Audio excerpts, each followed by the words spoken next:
Bulk modulus, ठीक है, it is the second modulus of elasticity. पहला मॉडुलस ऑफ इलास्टिसिटी था यंग्स मॉडुलस। तो बल्क मॉडुलस किस में हो सकता है?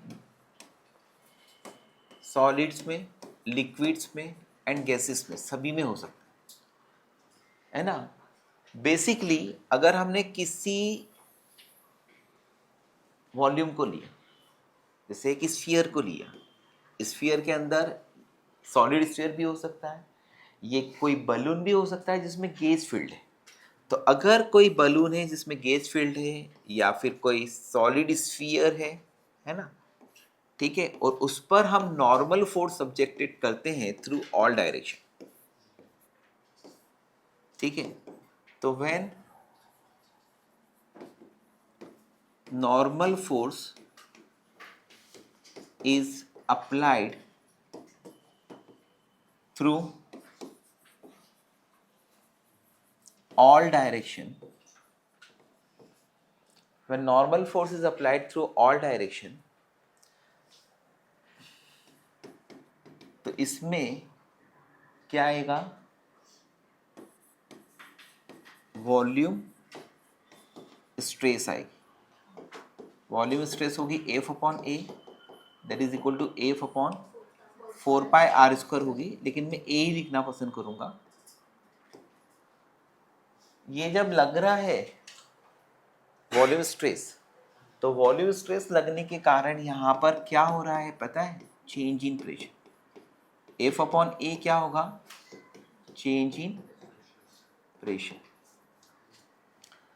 तो वॉल्यूम स्ट्रेस ये होगा, वॉल्यूम स्ट्रेन किसके बराबर डेवलप होगी?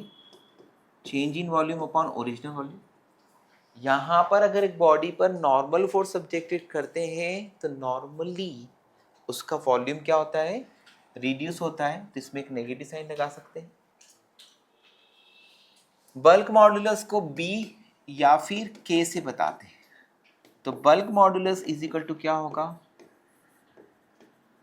Volume stress upon volume strain. Volume stress की वैल्यू क्या है? F by A upon delta V by V का नेगेटिव, है ना।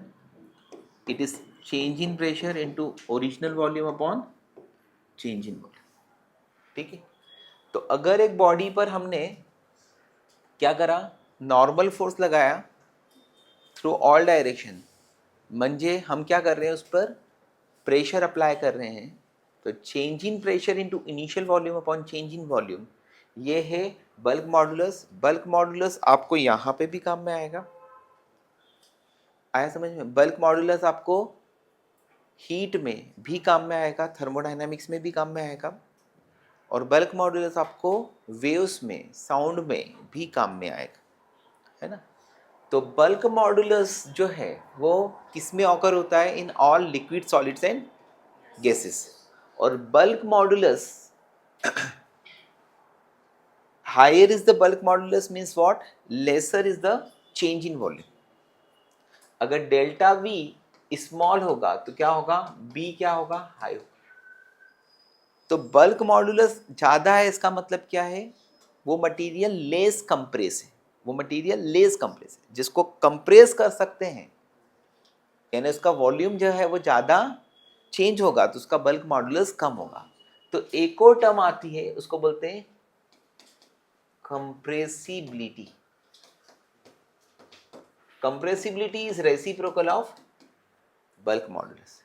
जैसे बल्क मॉडुलस, सबसे ज़्यादा बल्क मॉडुलस किसका होगा? सॉलिड का। उससे कम किसका होगा? लिक्विड का। और सबसे कम क्या होगा? गैसेस का। तो कंप्रेसिबिलिटी ऑफ सॉलिड क्या होगी? मिनिमम होगी। कंप्रेसिबिलिटी ऑफ लिक्विड उससे ज़्यादा होगी, और सबसे ज़्यादा कंप्रेसिबिलिटी क्या होगी? गैसेस की। तो which is more compressible? Gases. और which is more elastic? Solid, ठीक है। तो बल्क मॉडुलस ये फंडा है, शायद समझ में आ गया होगा आपको। फिर उसके बाद में आपको आता है मॉडुलस ऑफ रिजिडिटी। ये थर्ड मॉडुलस ऑफ इलास्टिसिटी है, मॉडुलस ऑफ रिजिडिटी। बातें नहीं, मॉडुलस ऑफ रिजिडिटी, ओके, ईटा। इसको बोलते हैं कि कोई ऑब्जेक्ट कितना दृढ़ है, जिसका हिंदी नाम होता है दृढ़ता गुणांक, दृढ़ता, ठीक है। ऐसे भी मॉडुलस ऑफ इलास्टिसिटी किसको बताता है कि कोई ऑब्जेक्ट जितना ज़्यादा रिजिड होगा वो होगा, क्योंकि आपको पता है रिजिड बॉडीज के लिए मॉडुलस ऑफ इलास्टिसिटी इंफिनिटी होता है, समझा बेटा। तो modulus of rigidity it is given by ईटा, और यह चीज जो है उसको समझाने के लिए हमें क्या करना पड़ेगा, ऑब्जेक्ट पर टेंजेंशियल डिफॉर्मिंग फोर्स लगाना पड़ेगा। तो अगर मैंने यहाँ पर कोई क्यूबॉइड लिया है बेटा, दिस इज ए क्यूबॉइड, समझ गए, ए बी सी डी बहुत बार बता चुका हूं, ये तीसरी बार है, E F G H, got it. अब अगर हमने इस पर टेंजेंशियल डिफॉर्मिंग फोर्स लगाया, ये लगाया टेंजेंशियल डिफॉर्मिंग फोर्स एफ, तो क्या होगा, अगर मैंने लोअर सरफेस को कंडीशनली फिक्स कर दिया, ऊपर टेंजेंशियल डिफॉर्मिंग फोर्स लगाया, तो ये सरफेस जो है क्या हो जाएगी, डिस्प्लेस हो जाएगी, समझ गए। तो this is the shifted face, आगे समझ, ये क्या होगा, E dash F dash G dash H dash, this is very small, that is delta x, let this is a, let this is b, let this is c। तो due to tangential deforming force, यहां पर क्या occur हुआ, shear stress occur हुई। Shear stress के लिए formula क्या होता है, tangential deforming force upon area, area कौन सा, जो सरफेस डिस्प्लेस हो रही है, तो डिस्प्लेस सरफेस का एरिया यानी ई एफ जी एच का एरिया, वो क्या होगा, बी इंटू सी। उसके बाद में क्या आएगा, shear strain यानी delta X upon A, it is equal to tan phi और it is equal to just phi, ये एंगल है phi। तो what is eta, eta is the ratio of shear stress upon shear strain, so it is f upon bc upon delta x by a, or it can be written f into a upon bc delta x, or it is equal to f upon what, phi into bc, ठीक है। अब modulus of rigidity, इसका use जो है ना, हम लोग ये इसे टिल्ड करने में या फिर एक किसी रॉड को या किसी ऑब्जेक्ट को बेंड करने में भी आता है, आया समझ में। तो यहाँ पर ये एक और मॉडुलस ऑफ इलास्टिसिटी है जिसको हम बोलते हैं ईटा, है ना। इसके बेसिक कंसेप्ट वाले क्वेश्चंस जो है आपको डायरेक्ट फार्मूला बेस मिलेंगे, ऐसे भी नीट जेई मेंस तक के लेवल में आपके फार्मूले और उसके कंसेप्ट स्ट्रांग होना चाहिए। यानी कहने का मतलब ये है कि आपको ये फिजिकल क्वांटिटी जब तक नहीं पता है, what is shear stress, what is shear strain, तो आप मॉडुलस ऑफ इलास्टिसिटी को अप्लाई नहीं कर पाओगे। तो वह बेसिक्स, कौन सा फार्मूला और किस फार्मूले में किस फिजिकल क्वांटिटी का मीनिंग क्या है, वो पता होना चाहिए। अगर यहाँ पे सब जगह मैंने क्या कर दिया, इंस्टेड ऑफ क्यूबॉइड क्यूब दे दिया, तो ये डिनोमिनेटर क्या होगा, ए स्क्वायर हो जाएगा, अगर सभी साइड सेम होगी। तो ये चीजें मुंह से यहाँ से निकलना भी जो है ना वो आपका कॉन्फिडेंस दिखाता है, ठीक है। और घर जाकर क्या है, प्रॉब्लम्स को बढ़ाओ, क्योंकि ये तो बहुत कम है देखा जाए, ठीक है। क्योंकि 20 क्वेश्चन भी आप पर डे नहीं कर पा रहे हो, उसका मतलब आप सोच लो कि मेरे एक्सपेक्टेशन जो है वो 150 क्वेश्चंस पर डे के हैं अभी, ठीक। अब उसके बाद में आता है पॉइसन रेशियो।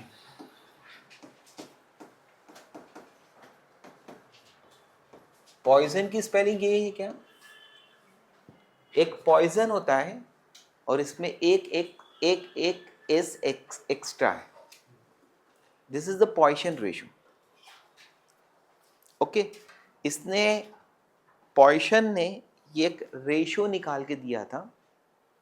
इसके अलावा इसने एक और काम करा था, P V to the power gamma equal to constant. आप लोगों को पता होगा एडियाबेटिक गैस के लिए इक्वेशन, तो वो भी पॉइसन ने डिराइव करी थी, है ना। और पॉइसन रेशियो के लिए सिग्निफिकेंट है, सिंबल है सिग्मा। तो पॉइसन रेशियो क्या चीज़ है, इसको हम समझते हैं, बहुत इजी चीज़ है, ठीक है, बहुत इजी चीज़ है। अब सुनिए,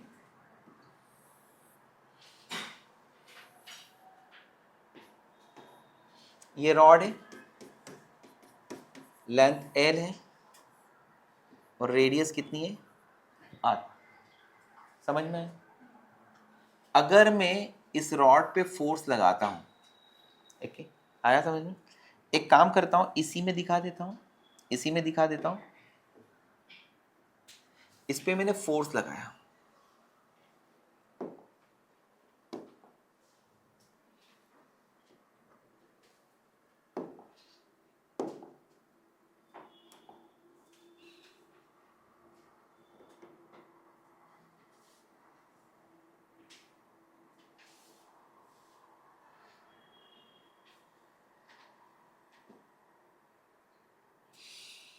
फोर्स लगाया तो क्या दिख रहा है,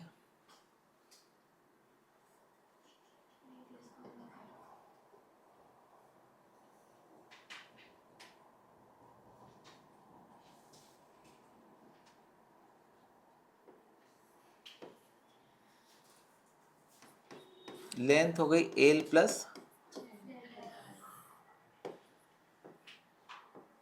तूने फोर्स एफ लगा, रेडियस हो गई आर माइनस डेल्टा। आया समझ? तो यहां पर आपको ये दिखाने की कोशिश करी गई है कि ड्यू टू स्ट्रेचिंग, स्ट्रेच करने से लेंथ क्या हो गई, इंक्रीज हो गई, और रेडियस क्या हो गई, डिक्रीज। तो एक तो longitudinal stress develop, longitudinal stress किसके बराबर होगी, डेल्टा एल बाय, दूसरी लॉन्गिट्यूडनल स्ट्रेन डेवलप होगी, दूसरी स्ट्रेन एक हो रही, लेंथ में विकृति आई, लेंथ इंक्रीज हुई, रेडियस डिक्रीज हुई, तो radius is perpendicular to length, तो उसका नाम उसने दिया लैटरल स्ट्रेन। तो लैटरल स्ट्रेन उसने क्या बताई, डेल्टा आर बाय आर। आया समझ? एक फ्रंट होता है और एक साइड होता है, साइड को लैटरल बोलते हैं, तो यहां पर लॉन्गिट्यूडनल के परपेंडिकुलर को उसने लैटरल वर्ड नाम दिया। अब Poisson ratio is the fourth modulus of elasticity, and Poisson ratio is equal to क्या हुआ, lateral strain upon longitudinal strain. It is minus of delta r by r upon delta l by l. It is minus of delta r by r upon delta l by l. Negative sign ये बताता है कि length बढ़ने पर radius कम होगी या length कम होने पर रेडियस बढ़ेगी, यानी एक चीज बढ़ेगी तो दूसरी चीज कम होगी। तो negative sign shows that on increasing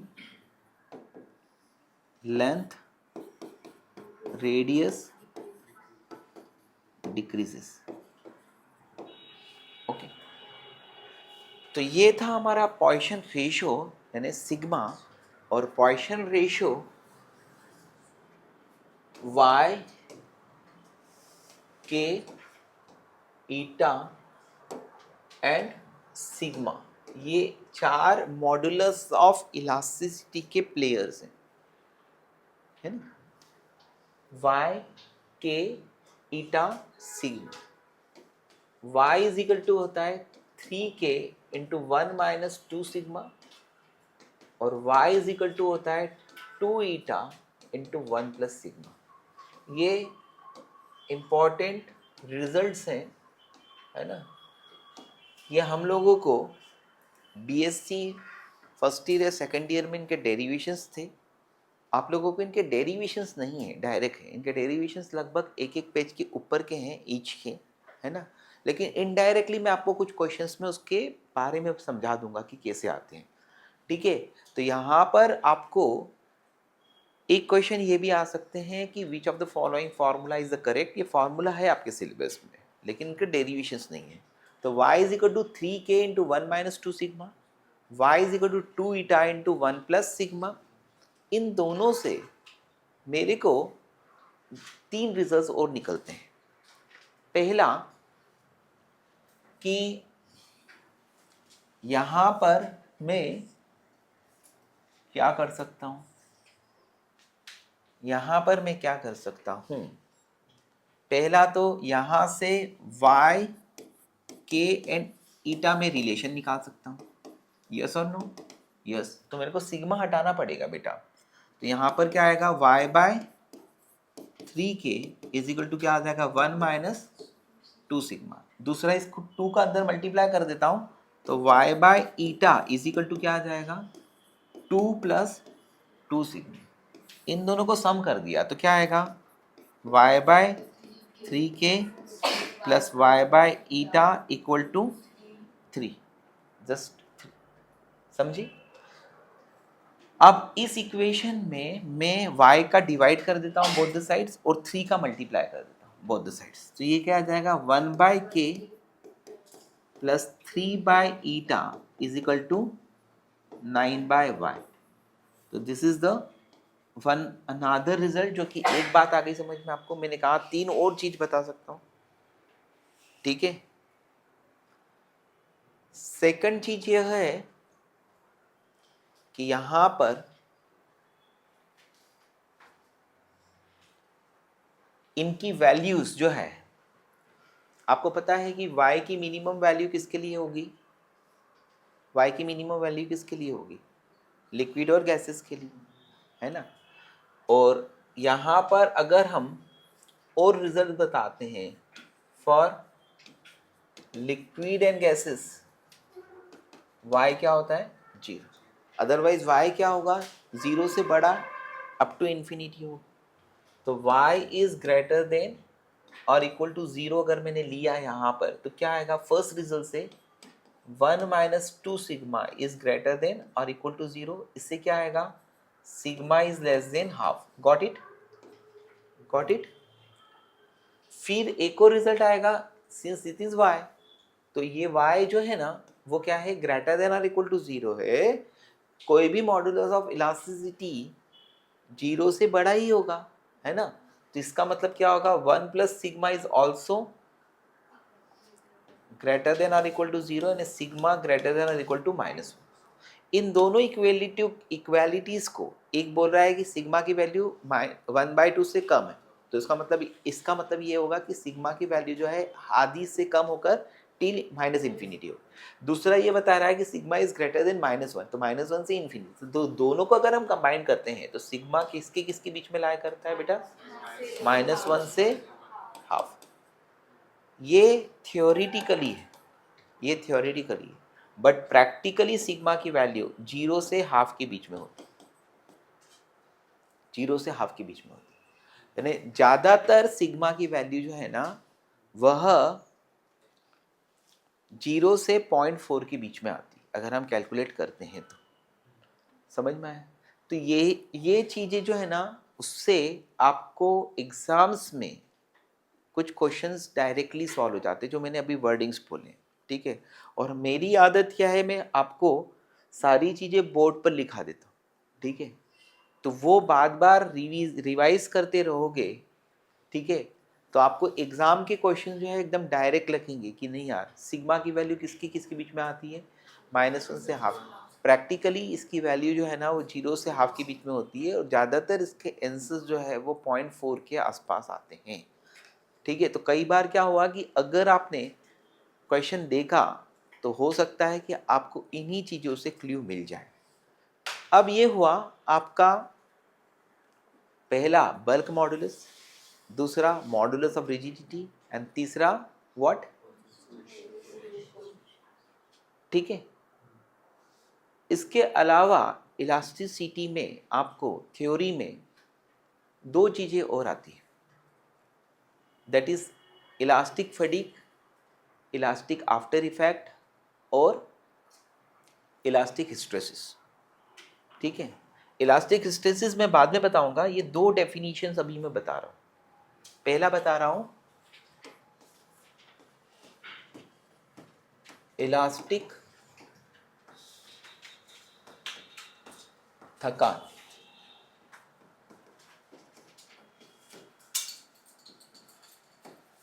fatigue, इससे डरने की बात नहीं है ना। इलास्टिक फटीग, स्पेलिंग से लिख, हाँ जी आता है, पक्का, ठीक। उससे थकान थकानी रहेगी, वो थकान उतरेगी नहीं। थकान उतारने के लिए क्या करना पड़ता है, सोना पड़ता है। अगर मान लो कोई एक दिन में उसने सोचा कि चलो आज तो बहुत ही पढ़ा जाए, 600 क्वेश्चन सॉल्व कर ले, है ना, लगभग 16 घंटे सॉल्विंग करना पड़ेगी, इतना दिमाग चलाना पड़ेगा, लेकिन वह ऐसा सोएगा कि उसको उठाने वाले जो है वो थक जाएंगे, है ना। तो थकान को मिटाने का काम क्या होता है कि आप उस चीज़ को थोड़ी देर के लिए, हम लोग जो है वो अगर अच्छे से सो जाते हैं तो हमारी थकान मिट जाती है।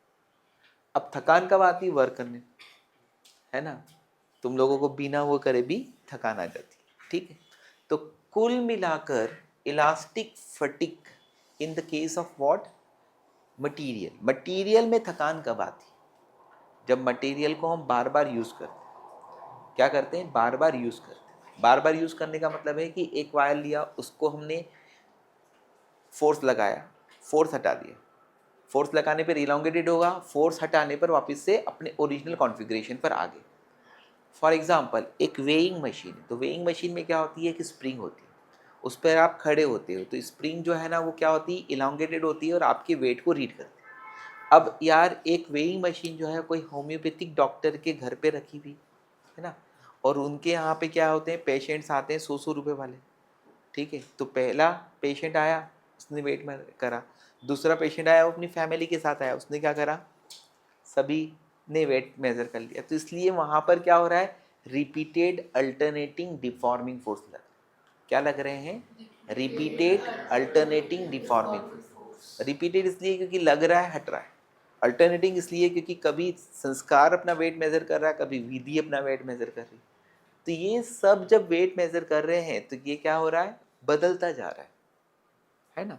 तो वो मशीन जो है ना, वेइंग मशीन जो है ना, वो एक लॉन्ग यूज के बाद में थक जाती। फिर उसके बाद में अगर मान लो कि वहां पर ओजस्वी वेट मेजर करने आई और उसको उसके वेट की रीडिंग किसके बराबर दिख गई, विधि के बराबर, तो इसको क्या हो गया, सुदामा लग जाएगा, है ना। हो सकता है कि उसके कारण ये सुसाइड कर ले कि यार मेरा वेट इतना ज़्यादा कैसे बढ़ गया। तो कुल मिलाकर क्या होता है कि अगर एक मशीन को 20 साल के आसपास तक यूज़ करते रहे हम लोग इस तरह से, तो मशीन जो है वो क्या हो जाती है, फॉल्टी रीडिंग देने लग जाती है। लोग उसके कारण जो है वो घबरा जाते हैं, हार्ट अटैक आ जाता है, ठीक है, आ गया समझ में। तो वो देख लेना कि वो डॉक्टर कितना ज़्यादा चलता है, चलता का मतलब उसकी दुकान कितनी ज़्यादा चलती है, उसके हिसाब से हमें पता पड़ेगा कि रिपीटेड अल्टरनेटिंग डिफॉर्मिंग फोर्स लग रहे हैं कि नहीं लग रहे। आ गया समझ में? नहीं तो खुद वो डॉक्टर ही अपना रोज वेट मेजर करता रहता है, कभी कोई नहीं आता है तो ठीक है। अब उसके बाद में ऐसे ही कहाँ पर होता है, same in the case of bridge होता है, ठीक है।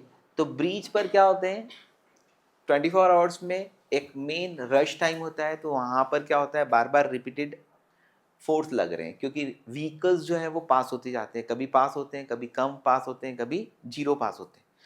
अब वो ब्रिज भी जो है ना, वो लॉन्ग यूज के बाद में क्या हो जाता है, अनसेफ डिक्लेयर्ड हो जाता है। वो किसके कारण, इलास्टिक फटीग के कारण। क्योंकि इलास्टिक फटीग का मतलब ये है कि ऑब्जेक्ट अपने इलास्टिक बिहेवियर को खो देना, लेकिन खो देना हमेशा के लिए नहीं, परमानेंटली नहीं, टेम्परेरी। और temporary in the case of material क्या होता है, कुछ महीनों के लिए। क्योंकि एक ब्रीज जो है वो 100 साल तक इलास्टिक लिमिट में ही उसके ऊपर रिपीटेड अल्टरनेटिंग डिफॉर्मिंग फोर्स लगते हैं, और वो इलास्टिक लिमिट में ही रहकर अपने इलास्टिक बिहेवियर को मेंटेन रखता है, ठीक है।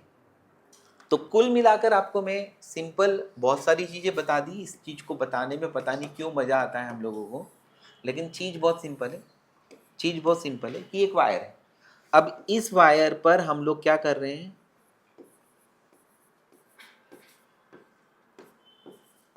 यहां पर क्या कर रहे हैं, एक तरह से लोडिंग एंड अनलोडिंग कर रहे हैं, यानी we are applying repeated alternating deforming force with in elastic limit. समझा? जैसे वो वेइंग मशीन की इलास्टिक लिमिट क्या है, 1000 किलो। तो कभी 1000 किलो का कोई इंसान उस पर आकर खड़ा हुआ नहीं, वो तो है ही नहीं, बनाए नहीं ईश्वर। और वेइंग मशीन का एरिया भी इतना कम है कि उस पर 10 लोग एक साथ नहीं बैठ सकते, या एक के ऊपर एक करके 10 लोग नहीं आ सकते, है ना। तो कुल मिलाकर हमने जब भी वेइंग मशीन पे वेट लगाया है, तो वो कहाँ पर लगाया है, विद इन इलास्टिक लिमिट लगाया। आया समझ? ब्रिज है तो ब्रिज का जो भी क्षमता होती है, हम लोग उस ब्रिज को ऐसा बनाते हैं कि उस पे जो वेट्स आते हैं वो उसकी कैपेसिटी का भी 1/10 ही आ सकता है एट द मोस्ट। आया समझ में? तो यहाँ पर हमने कभी भी लिमिट के बाहर नहीं गए, लेकिन यहाँ पर फोर्स जो लगाया है वो ऐसा लगाया है कि वो बदलता रह रहा है, ठीक है। लगाया, निकाला, निकालने के बाद में अपने ओरिजिनल कॉन्फ़िगरेशन पे आ गए। तो कभी भी आप इलास्टिक लिमिट के बाहर गए नहीं गए, तो आपको इलास्टिसिटी खोने का कोई भी चांस नहीं है। लेकिन बार बार रिपीटेड अल्टरनेटिंग डिफॉर्मिंग फोर्स लगाने के कारण, when repeated alternating deforming force is applied on a body within elastic limit, on a elastic body, then that elastic body lose its elasticity temporary। Temporary का मतलब है few days के लिए, कुछ दिन के लिए वो अपनी इलास्टिक लिमिट खो देती। अगर हम उसको अनयूज्ड रख दें तो वो अपनी इलास्टिक स्ट्रेंथ को रीगेन कर लेती। Temporary, that is known as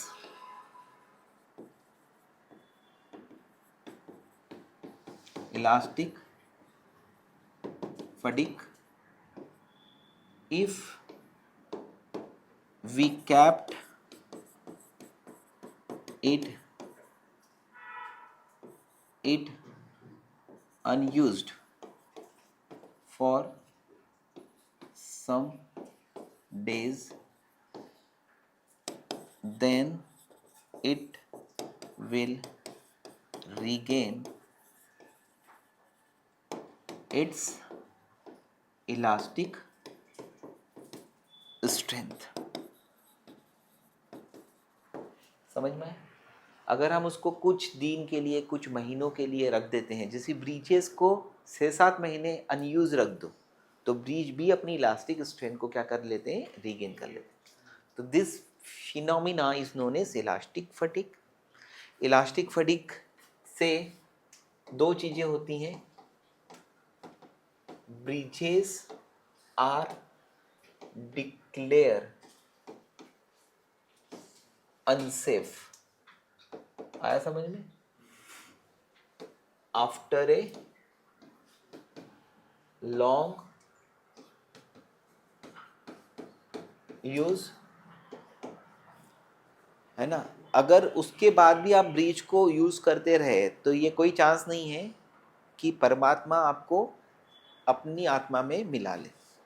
ठीक है, इन्हें कभी भी कोलैप्स हो सकता है और आप निपट सकते. And weighing machine,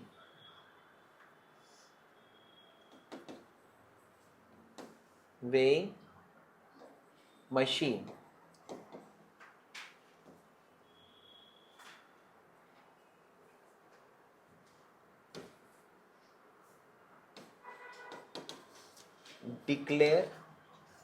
declare unsafe नहीं है, सॉरी. अनसेफ किसके लिए होगा? जो उसको ऐसा लगेगा कि हाँ हेल्थ मेरी ठीक ठाक है. Weighing machine gives faulty reading after a long use, है ना.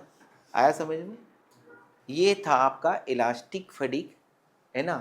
तो कई बार क्या होता है कि कुछ लोग जो हैं वो मंदिर के बाहर जो है ना, वो एक ऐसी वेइंग मशीन लेकर बैठ जाते हैं, क्योंकि उनको वेइंग मशीन 500 रुपये में मिलती है और रोज 500 रुपये वो कमा सकते हैं. ठीक है, आ गया समझ में? अटाला वाला जो है, क्योंकि फिजिक्स किसको कमाता है? डॉक्टर्स को, है ना. वो मशीन जब 10 साल यूज़ करने के बाद में क्या करते हैं, किसी अटाले में बेच देते हैं. अटाले में बेचने वाला जो है वो उससे कोई भिखारी वगैरह जो है वो खरीद कर ले जाता है और वो किसी मंदिर के बाहर बैठ जाता है.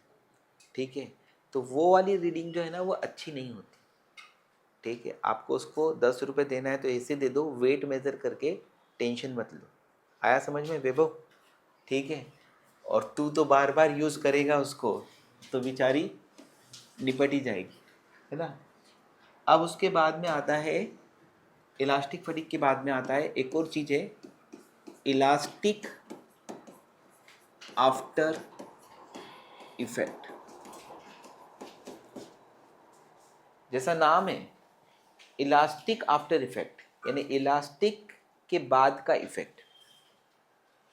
ठीक है, म्हणजे व्हाट, कि अगर मैं इसको सिंपल वर्ड्स में बताऊं, इसको ज़्यादा नहीं एक्सप्लेन करने की ज़रूरत रहेगी मुझे लगता है, कि अपन यहाँ पे 3 अलग अलग मटेरियल के वायर्स लिया है. तीनों का लेंथ L है, तीनों का रेडियस R है, तीनों पे सेम डिफॉर्मिंग फोर्स अपन लगा रहा है. Got it? एक है कॉपर का, एक है ग्लास का और एक है स्टील का. तीनों पे अपन ने सेम फोर्स लगाया, तीनों सेम मटेरियल वाले हैं, तीनों की लेंथ अलग अलग बढ़ेगी, है ना. लेकिन यहाँ पर फोर्स हटाने के बाद में सबसे क्विकली अपने ओरिजिनल कॉन्फ़िगरेशन में आता है स्टील, उसके बाद में आता है कॉपर और उसके बाद में आता है ग्लास. तो इलास्टिक आफ्टर इफेक्ट का मतलब होता है कि जो डिले होता है, जो टाइम लगता है किसमें, ऑब्जेक्ट को अपने ओरिजिनल कॉन्फ़िगरेशन में वापस से आने के लिए. आ गया समझ? क्लियर? तो the delay in regaining the original configuration on the removal of deforming force is called elastic after effect. Basically it is what, एक टाइम है, ये समय है। समझ में आ गया? तो the delay in regaining original configuration by a body on the removal of deforming force is called elastic after effect। समझ में आया? अब ये सिंपल मैंने बताया क्योंकि उसके पहले वाले में मैंने 2-3 मिनट एडिशनल आपको दे दी, किसके लिए? इलास्टिक फटीग की। अब उसके बाद में किस ऑब्जेक्ट के लिए इलास्टिक आफ्टर इफेक्ट कम होता है? कम होने का मतलब अच्छा है क्योंकि वो जल्दी आ रहे। तो स्टील हो गया, क्वार्ट्ज हो गया, फॉस्फर ब्रॉन्ज हो गया, और इनके 2 यूजेस हैं।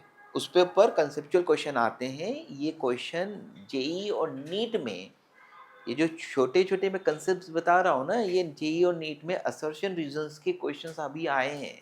इस बार मेंस में किसी किसी पेपर में 3-3, 4-4 असर्शन रीजन आए हैं बेटा, है ना। इसका मतलब वो कंसेप्चुअल पार्ट है फिजिक्स का, और उसको सिर्फ देखकर अपने को क्लिक होता है कि हाँ हम कर पाएंगे, नहीं कर पाएंगे, नहीं कर पाएंगे तो आगे हटो, आगे बढ़ो। तो यहाँ पर इलास्टिक आफ्टर इफेक्ट का यूज़ जो है हम लोग किसके लिए करते हैं? पेंडुलम क्लॉक में। पेंडुलम क्लॉक में जो पेंडुलम ऑसिलेट करता है ना, वो पेंडुलम किसका बनाया जाता है? क्वार्क का। इसीलिए वॉच में क्वार्क्स एक वर्ड ऐड किया जाता है। क्वार्क का होता है ना, तो वो अपने ओरिजिनल कॉन्फ़िगरेशन में जल्दी से आता है, उसकी पेंडुलम क्लॉक की एक्यूरेसी ज़्यादा होती है।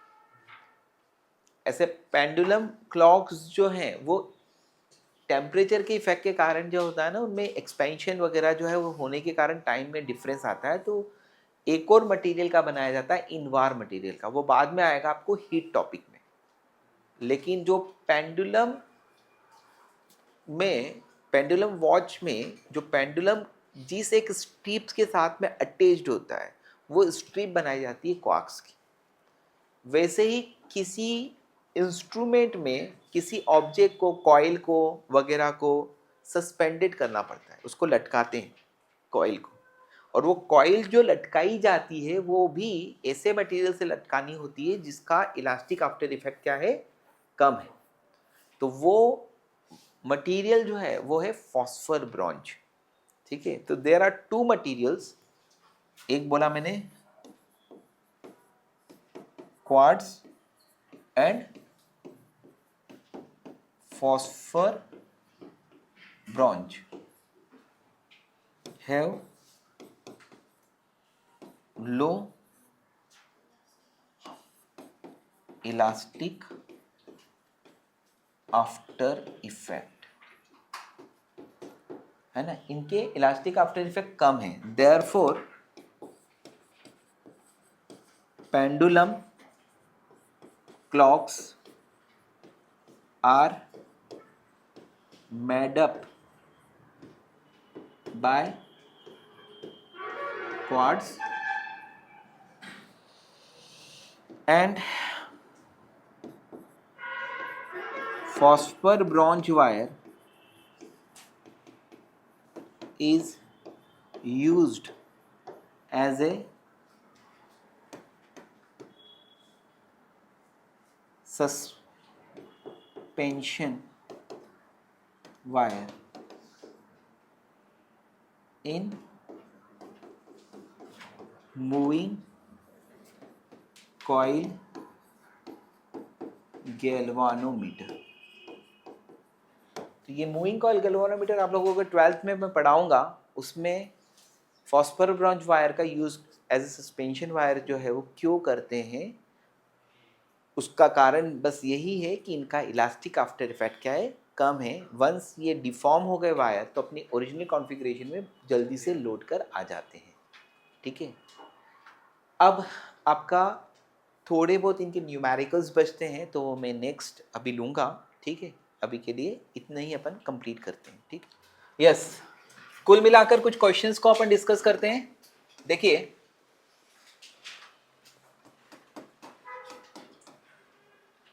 a sphere of radius capital R is placed inside a container containing some liquid। ठीक है, दिस इज अ कंटेनर, उसके अंदर एक स्फीयर है, उसके साथ साथ में यहाँ पर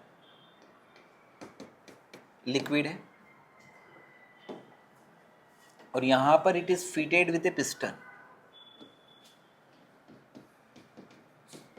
ये पिस्टन है। ठीक, a sphere of radius r is placed inside a container containing some liquid, है ना। container is fitted with a piston of area of cross section capital A। ये कंटेनर एक पिस्टन से फिटेड है जिसका एरिया ऑफ क्रॉस सेक्शन क्या है, capital है। ठीक है,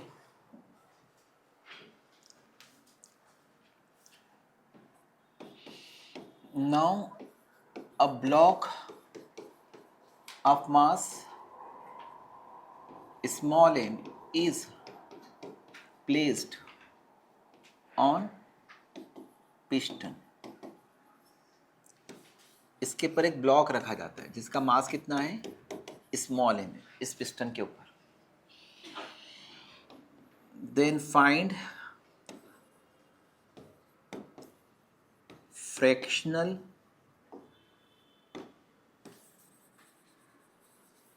change in volume of sphere. Sphere का fractional change in volume find out करिए। यहाँ पर गिवन है bulk modulus of material of sphere is B. ये गिवन है, bulk modulus of material of sphere कितना है, बी है। तो this is the first question कि एक स्फीयर है whose radius is R, it is inside a liquid, है ना, and that liquid is contained in a container and that container is fitted with A piston, है ना, जिसका area of cross section कितना है, ए है। अब मैंने क्वेश्चन में ये दिया कि इसके पिस्टन के ऊपर एम मास का एक ब्लॉक रख देने से क्या होगा, इस स्फीयर का फ्रैक्शनल चेंज इन वॉल्यूम कितना होगा। ठीक है, आगे समझ। नेक्स्ट क्वेश्चन जो है, नेक्स्ट क्वेश्चन जो है वो है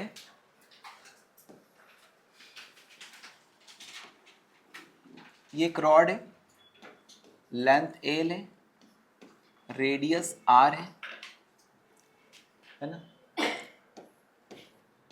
ये रॉड हो गई, a rod length L radius R is compressed by force F। इसको हम कंप्रेस करते हैं फोर्स F से। ये फोर्स F हम लगा के कंप्रेस करते हैं। If sigma is the Poisson ratio, sigma Poisson ratio है, ठीक है।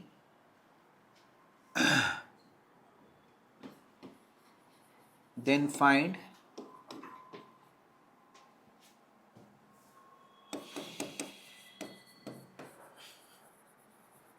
fractional change in density, then find fractional change in density, density का फ्रैक्शनल चेंज निकालो। फ्रैक्शनल चेंज इन डेंसिटी का मतलब है डेल्टा रो बाय रो, ये निकालना है ना, ये देंगे नहीं क्वेश्चन में, मैंने दिया आपको। Then find fractional change in density,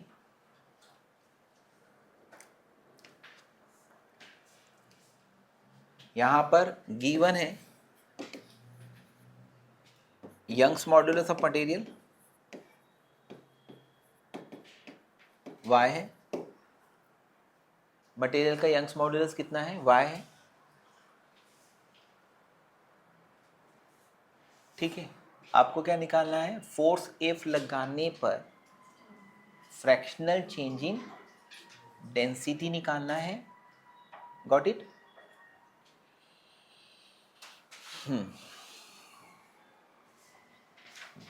एक और क्वेश्चन डिस्कस करता हूं।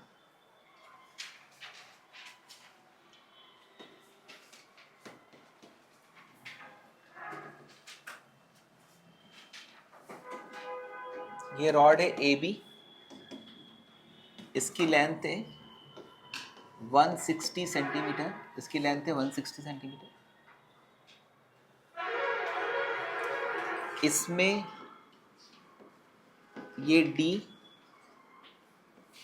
ये E और ये B पॉइंट, यानी यहाँ पर AD की लेंथ का रेशो, DE की लेंथ का रेशो और EB की लेंथ का रेशो 4:3:1 है। लेंस का रेशो 4:3:1 है ना। यहाँ पर हमने लगाया है 1200 न्यूटन का फोर्स, यहाँ पर अपन लगा रहा है 500 न्यूटन का फोर्स, यहाँ पर अपन लगा रहा है 300 न्यूटन का फोर्स और यहाँ पर अपन लगा रहा है 400 न्यूटन का फोर्स।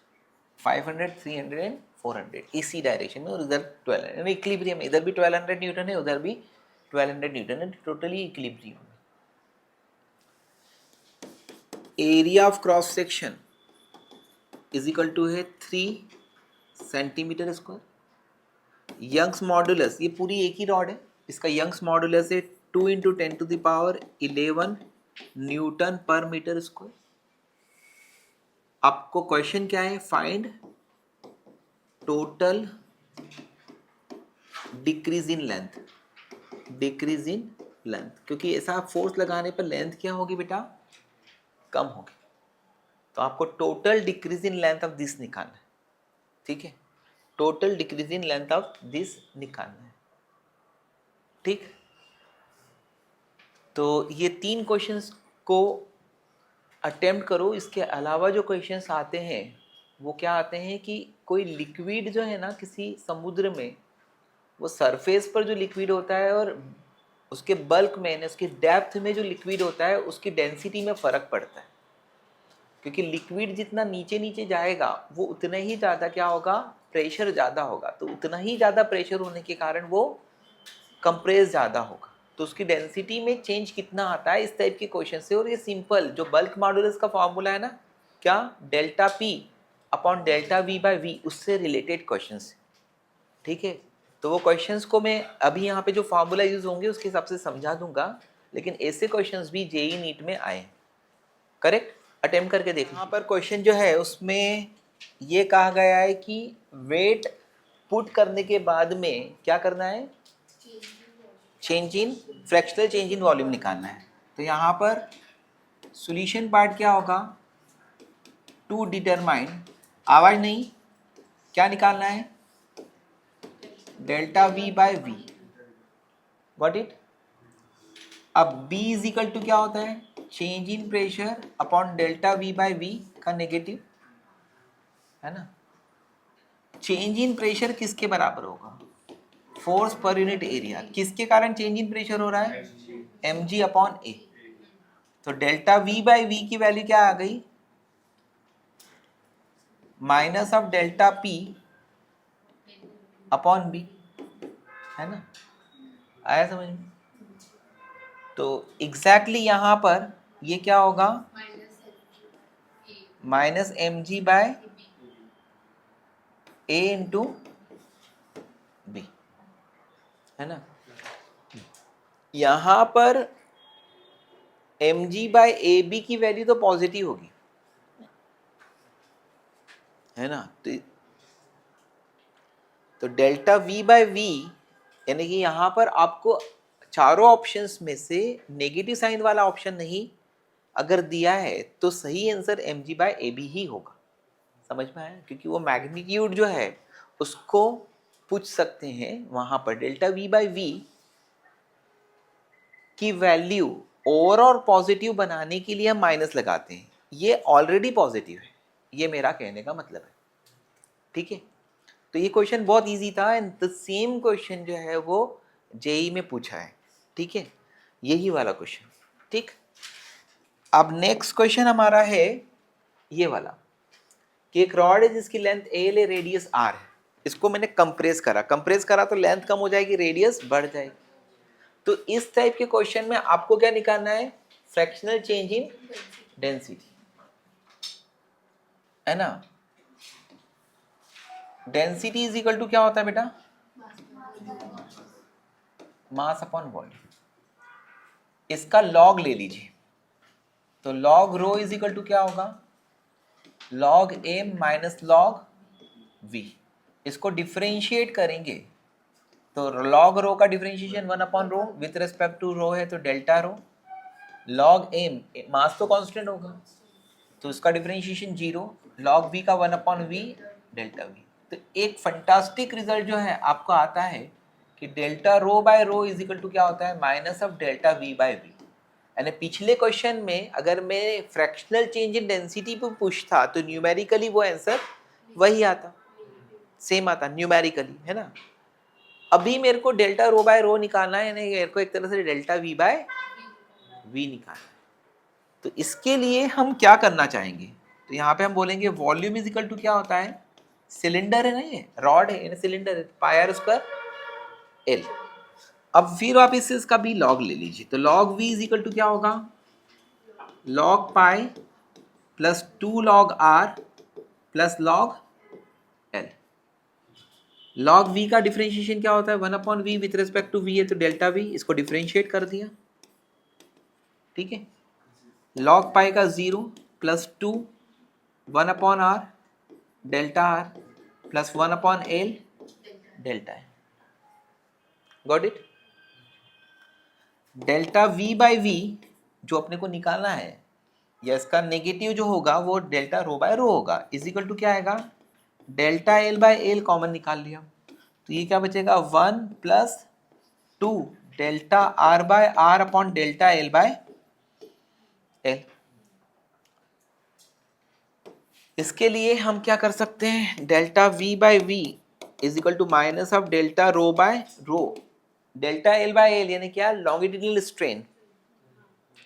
लॉन्गिट्यूडिनल स्ट्रेन क्या होगा, longitudinal stress upon Y, upon Y. ये वैल्यू आएगी 1 माइनस 2 सिग्मा, ये वैल्यू आएगी 1 minus delta R by R upon delta L by L minus sigma होगा। अब डेल्टा रो बाय रो की वैल्यू क्या आ गई, माइनस ऑफ लॉन्गिट्यूडिनल स्ट्रेस, यानी क्या होगा, फोर्स पर यूनिट एरिया, यानी F upon pi R square upon Y into 1 minus 2 sigma, that is your answer.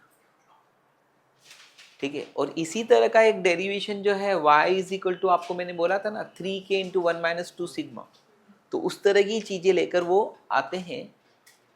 ठीक है, ये हुआ क्वेश्चन नंबर 2, करेक्ट। देखने पर ऐसा लगता है कि एक बार हम खुद ही अपने मन से भी करेंगे तो कर सकते हैं, इतना डिफिकल्ट नहीं। क्वेश्चन नंबर 3 जो अभी मैंने आपको दिया था, उसमें मैंने आपको बोला कि एक रॉड है जिसकी लेंथ है 160 सेंटीमीटर और इसके 3 सेगमेंट्स हैं, तीनों सेगमेंट्स का रेशियो है 4:3:1। जब ये 4:3:1 है तो इसको मैंने 4x माना, इसको मैंने 3x माना और इसको मैंने x माना। आया समझ में? तो सॉल्यूशन क्या होगा, 4x plus 3x plus x is equal to क्या हो गया 160, यानी x इज इक्वल टू क्या आएगा 20 सेंटीमीटर। समझ में आया? यानी ईच पार्ट विल हैव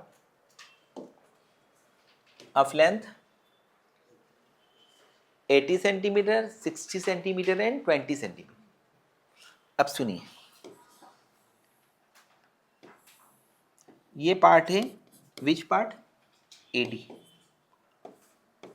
इस पे क्या लग रहा है, इधर 1200 न्यूटन का फोर्स। ये पार्ट कौन सा है, DE। इस पर हमने बताया है कि इधर कितना लग रहा है 500 न्यूटन, इसके इधर कितना लग रहा है 300 Newton. And the third part ये क्या है EB, इधर कितना लग रहा है 400। यहां पर entire rod is in equilibrium, क्योंकि 1200, 500, 300, 800 प्लस 400 1200। अब देखो ये जो पार्ट है ना 400 का, इस पर इधर ये वाला 20 सेंटीमीटर का, इस पर 400 न्यूटन का फोर्स इधर लगाया है। ये मैंने एडिशनली ये बताया कि 400 न्यूटन मैंने इस पॉइंट पर इधर लगाया, तो मैं लगा नहीं सकता इसको इधर। अगर मैंने इधर बोला 400 तो इधर भी लगाऊंगा 400, यस और नो। तो ये वाला कितने फोर्स से सब्जेक्टेड है, कितने फोर्स से सब्जेक्टेड है 400 न्यूटन। ठीक है, ये वाले में 400 और 300 कितने लग गए 700। अगर मैंने ये इक्विलिब्रियम में होना ही चाहिए हर एक इक्विलिब्रियम में, तो यहां पर भी मैंने लगा दिया 700 न्यूटन। जब मैंने इधर 700 लगाया तो इधर भी लगाऊंगा, तो ये 1200 से इक्विलिब्रियम में, ये 700 से इक्विलिब्रियम में और ये 400 से। यानी कि इन ऑब्जेक्ट्स पे जो फोर्स लग रहे हैं वो कितने कितने लग रहे हैं 1200, 700 एंड 400। बस दिस इज द मिसिंग, जो आपको दिख नहीं रहा था कि ईच रॉड के एक एक सेगमेंट पे कितने कितने फोर्स लगे। अदरवाइज इंक्रीज इन लेंथ या डिक्रीज इन लेंथ निकालना is not difficult. Change in length के लिए फॉर्मूला होता है F into L upon Y into A. Got it? तो अगर मैं यहाँ पे सबसे पहले इंक्रीज इन लेंथ किसका निकालता हूँ बेटा, AD का, तो उसको इंक्रीज इन लेंथ को डेल्टा L1 बोलूंगा। F की जगह क्या आएगा दोस्तों 1200, L की जगह कितना आएगा 80 सेंटीमीटर यानी 0.8। ठीक है, अपॉन Y की जगह क्या आएगा, इंटू A की जगह बोला है एरिया 3 सेंटीमीटर स्क्वायर, यानी 3 इंटू 10⁻⁻⁴ मीटर स्क्वायर। आया समझ? इसको सिंप्लीफाई करोगे तो डेल्टा L1 आ जाएगा। फिर उसके बाद में आएगा DE वाला, उसकी इंक्रीज इन लेंथ क्या होगी डेल्टा L2। वहां पे फोर्स की जगह क्या आएगा, लेंथ की जगह क्या आएगा 0.6, y की जगह 2 इंटू 10⁻11 इंटू 3 इंटू 10⁻⁻⁴। तो कुल मिलाकर ये तीनों delta L1, delta L2 and delta L3, इन तीनों का सम, ये टोटल चेंज इन लेंथ आएगी। Delta L1 plus delta L2 plus delta L3 का सम is the total change in length. समझ में आया देहांशु? ध्यान है तेरा? अब उसके बाद में आखिरी पार्ट बचता है सल्स एपरेटस। तो सल्स एपरेटस जो है वो यंग्स मॉडुलस को डिटरमाइन करने के लिए एपरेटस है। मेंस के सिलेबस में इंस्ट्रूमेंट्स है आपको, है ना, और वो इंस्ट्रूमेंट्स जो है उसको मैं पूरे यानी कि एग्जैक्टली उसको अलग से टॉपिक लेकर नहीं पढ़ाते हैं, यहीं पर हम लोग करा देते हैं। ठीक है, तो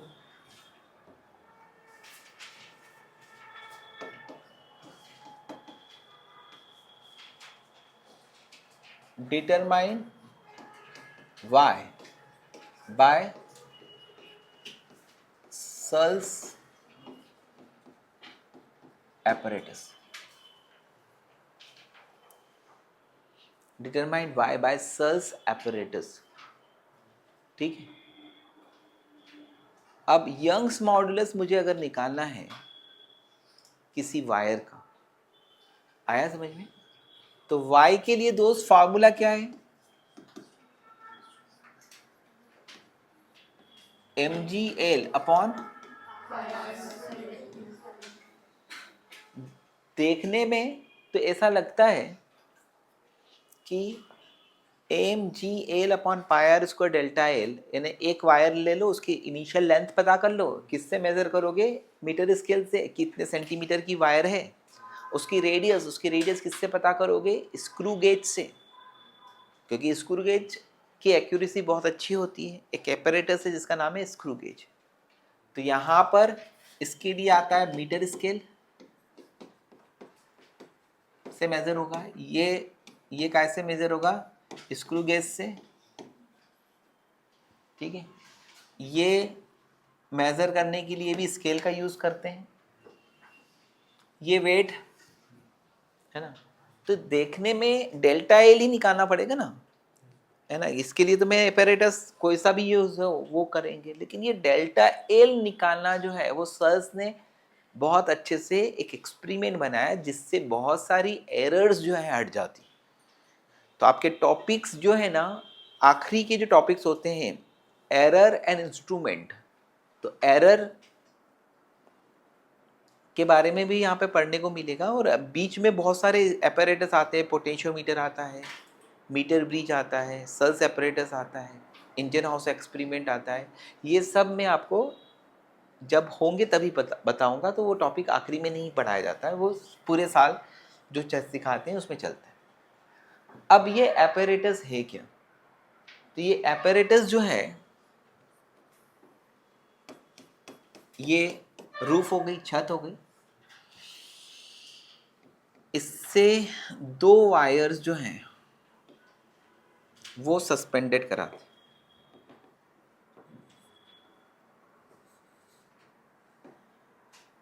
है ना। ये क्या होता है? मेन वायर, जिसका वाई क्या है? अननोन है। और ये है ऑक्सिलरी वायर, है ना। मेन वायर और ऑक्सिलरी वायर दोनों अलग अलग मटेरियल के होंगे तो उससे एडवांटेज नहीं मिलेगा। दोनों क्या होंगे? सेम मटेरियल के, दोनों सेम मटेरियल। Got it? अब यहां पर आपको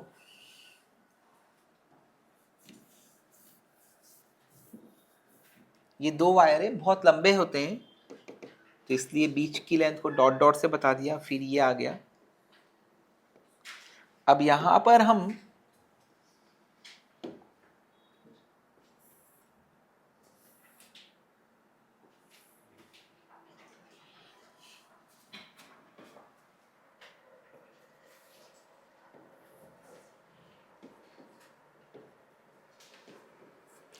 ऐसी कुछ फ्रेम्स को अटैच कर देते।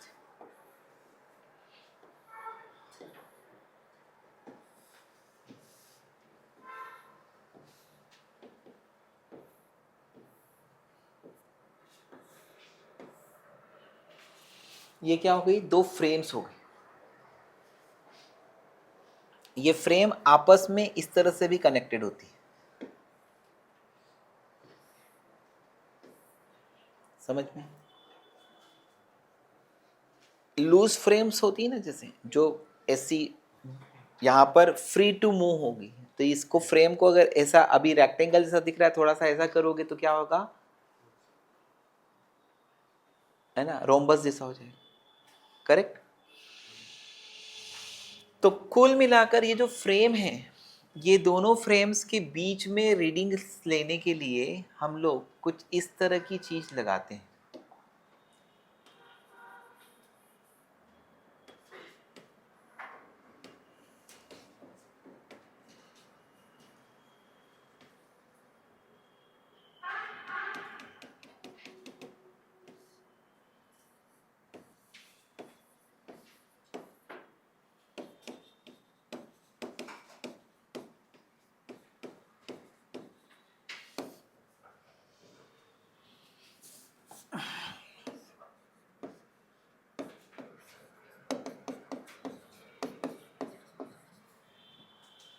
तो इस वायर के साथ में एक फिक्स लोड अटैच कराते हैं, यहाँ पे वेरिएबल लोड लगाते हैं, हाफ के जी ईच, हाफ के जी, समझ में है?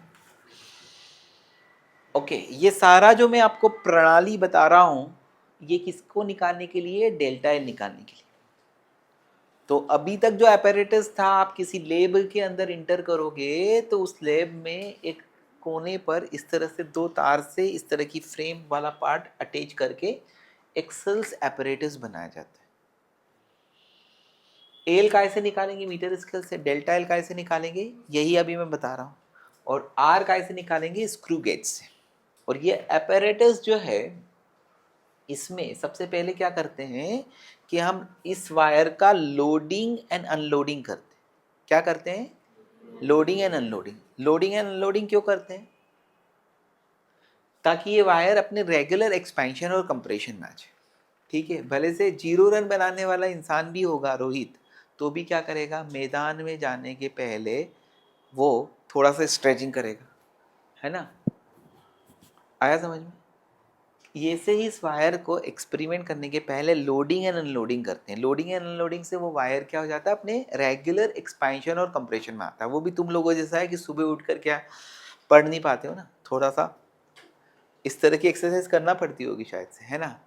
और कुछ अगर डायरेक्टली बैठ जाते होंगे पढ़ने के लिए तो वो पढ़ नहीं रहे होंगे। ठीक है, तो कुल मिलाकर यहाँ पर ये मेन वायर है, इसका रेगुलर एक्सपेंशन और कंप्रेशन के लिए पहले कुछ लोडिंग एंड अनलोडिंग कर देते हैं। ठीक है, अब उसके बाद में यहां पर हमें क्या निकालना है दोस्त, डेल्टा एल निकालना है। क्या निकालना है, डेल्टा एल निकालना है। तो यहां पर हम लोग क्या करते हैं, यहां पे लिखते हैं वेट जो किस पे लगाया है, main wire, weight on main wire. Main wire पे वेट होगा 0 kg, half K G, 1 kg, 1.5 kg, 2 kg, 2.5 kg, 3 kg, 3.5 kg, 4 kg and so, है ना। ये हमने रीडिंग लेने का है। अब इसमें दो रीडिंग्स आती हैं, एक आता है, ये आता है सर्क्यूलर स्केल रीडिंग, और यहां वाली आती है मेन रीडिंग। ये जो है वो है spirit level. Spirit level, spirit level क्या करते हैं, जैसे कोई फ्लोरिंग करते हैं ना, कॉन्ट्रैक्ट, ये कंस्ट्रक्शन वर्क होता है, तो उसमें एक स्प्रिट लेवल का यूज किया जाता है। वो स्प्रिट लेवल में एक हॉरिजॉन्टल पाइप को रखते हैं, उसके बीच में एक बबल आता है, बबल, एयर बबल। अगर फ्लोर एकदम हॉरिजॉन्टल है ना, तो बबल एकदम सेंटर पर आता है, तो उसको बोलते हैं स्प्रिट लेवल। वो किसी भी सरफेस की हॉरिजॉन्टलनेस को मेजर किया जाता है। अगर वो इंक्लाइंड है तो बबल कहाँ पहुंच जाएगा, ऊपर। तो बेटा सबसे पहले यहाँ पर आपने इस वेट पर कोई भी लोड नहीं अटैच किया है, तो यहाँ पर दो रीडिंग्स ली जाती है। एक है ड्यूरिंग लोडिंग और दूसरा है अनलोडिंग। ड्यूरिंग लोडिंग दो रीडिंग्स मेजर करना होती है, एक आता है मेन स्केल रीडिंग, दूसरा आता है सर्क्यूलर स्केल रीडिंग, और तीसरा आता है टोटल रीडिंग। समझ में? तो हमने यहाँ पर कोई भी लोड अटैच नहीं करा है, इसको हम घुमाना पड़ता है, इसको घुमाकर एकदम इसका जो बबल है ना वो सेंटर पर लाना पड़ता है। ये बबल को सेंटर पर लाए उस समय एक मेन स्केल की रीडिंग आएगी और एक सर्कुलर स्केल की रीडिंग आएगी, और ये दोनों रीडिंग आकर आपको दोनों में एक फार्मूला लगाकर आपकी टोटल रीडिंग आ जाती है। तो ये क्या आ गई, ड्यूरिंग लोडिंग 0 kg के लिए एक रीडिंग आ गई। फिर मैं क्या करूंगा, ½ kg का वेट यहाँ पे रखूंगा, कम से कम मुझे 2 मिनट्स वेट करना पड़ेगा। क्यों? क्योंकि 2 मिनट के बाद में ही वायर टोटल अपना इलोंगेशन शो कर देता है। एकदम वेट रखा तो एकदम इलोंगेटेड नहीं होगा, वेट रखने के थोड़ी देर बाद जो है ना वो इलोंगेटेड होता है। 2 मिनट्स का वेट करना पड़ेगा। 2 मिनट का वेट करेंगे, इलोंगेटेड होगा तो ये पार्ट कहाँ चला जाएगा, नीचे। ये पार्ट जब नीचे चला जाएगा तो ये एयर का बबल इधर चला जाएगा। तो अब इसको हमें क्या करना पड़ेगा, घुमाकर एयर बबल को सेंटर पे लाना पड़ेगा, क्योंकि ये वाला पार्ट ऐसा नीचे की तरफ चला गया तो ये जो सपोर्ट है ना, ये इसको ऐसे वाउंड करोगे तो ये वाला पार्ट ऊपर ऊपर उठ के जाएगा और बबल यहाँ पर आ जाएगा। बबल वापस से यहाँ पर आ गया तो आपको क्या करना पड़ेगी, मेन स्केल की रीडिंग, सर्कुलर स्केल की रीडिंग और टोटल रीडिंग। तो ऐसा हर बार करते रहना पड़ेगा। फिर ½ kg का और लोड लगाओगे, फिर क्या होगा, 2 मिनट वेट करोगे, भूलना मत 2 मिनट वेट करना है। 2 मिनट वेट करोगे तो क्या होगा, ये स्पिरिट लेवल थोड़ा सा तिरछा हो जाएगा, बबल इधर की तरफ। फिर इसको घुमाएंगे तो ये दोनों रीडिंग, तो ऐसी क्या करेगा, तो रीडिंग पे रीडिंग, रीडिंग पे रीडिंग, रीडिंग पे रीडिंग लेते जाए। अब इतनी रीडिंग ले ली ना, फिर भी तेरा मन नहीं भरने वाला है, तो तू क्या करेगा, अनलोडिंग की टाइम भी main scale reading, circular scale reading और टोटल रीडिंग लेगा। अब तेरा क्या होगा, ये 4 kg वाली रीडिंग आ गई, फिर अनलोडिंग आधा आधा करते जाओ, कम करते जाओ। तो ऐसे आपको ये रीडिंग आ गई ए, ये रीडिंग आ गई बी, आप क्या करोगे, मीन ले लोगे a + b/2। तो there are 1 reading, 2 reading, 3 reading, 4 reading, 5 reading, 6 reading, 7 reading, 8 reading, है ना। ये 0 kg पर है, ये ½ पर है, ये 1 पर है, ये 1.5 kg पर है, ये 2 kg पर है, ये 2.5 kg पर है, ये 3 kg पर है, ये 3.5 पर है। चलो इतनी रीडिंग आ गई, आया समझ में? अब मेरे को तो क्या निकालना है भाई, डेल्टा एल निकालना है। लेकिन डेल्टा एल तेरे को किसके करस्पॉन्डिंग निकालना है, सपोज 2 kg के लिए, है ना, m = 2 kg के लिए आपको निकालना है डेल्टा एल। तो 2 kg के लिए डेल्टा एल कैसे आएगा पता है, 5 kg की रीडिंग माइनस 0 kg की रीडिंग, 2 kg की रीडिंग माइनस 0 kg की रीडिंग का डिफरेंस, यानी कितना, 5 - 1, ये पहली रीडिंग आई। 2.5 kg की रीडिंग और ½ kg की रीडिंग का जो डिफरेंस है, यानी 6 - 2, आया रे समझ में, 7 - 3 और 8 - 4, इन रीडिंग्स का डिफरेंस आ रहा है delta L1, delta L2, delta L3, delta, इनका मीन ये क्या आएगा, डेल्टा एल। और इस तरह से इंक्रीज इन लेंथ, तेरे को डेल्टा एल आ गई बेटा यहां से, है ना। और इसी के साथ सेल्स एपरेटस से आपने क्या निकाला, यंग्स मॉडुलस निकाले। तो दिस इज द मेथड जो कि आप, अगर आपको 12th प्रैक्टिकल में ये एपरेटस भी होगा ना तो शायद आप समझ सकते होंगे। इसमें मैंने जो चीज़ बताई है वो मेन स्केल की रीडिंग इन सेंटीमीटर्स आती है, सर्कुलर स्केल में यहाँ पर टोटल नंबर ऑफ डिवीजन्स होते हैं बेटा 100, तो वो कोई सा एक डिवीजन आएगा 85, 72, 8, है ना, उसमें हमें लीस्ट काउंट का मल्टीप्लाई करना पड़ता है। तो सर्कुलर स्केल की जो रीडिंग आएगी ना उसमें लीस्ट काउंट का मल्टीप्लाई करके और उसको मेन स्केल के साथ ऐड करते हैं तो ये टोटल रीडिंग बनती है A1, और वैसे ही बाद में भी करते हैं। तो this is what Searle's apparatus complete. Next classes से I will start surface tension, है ना।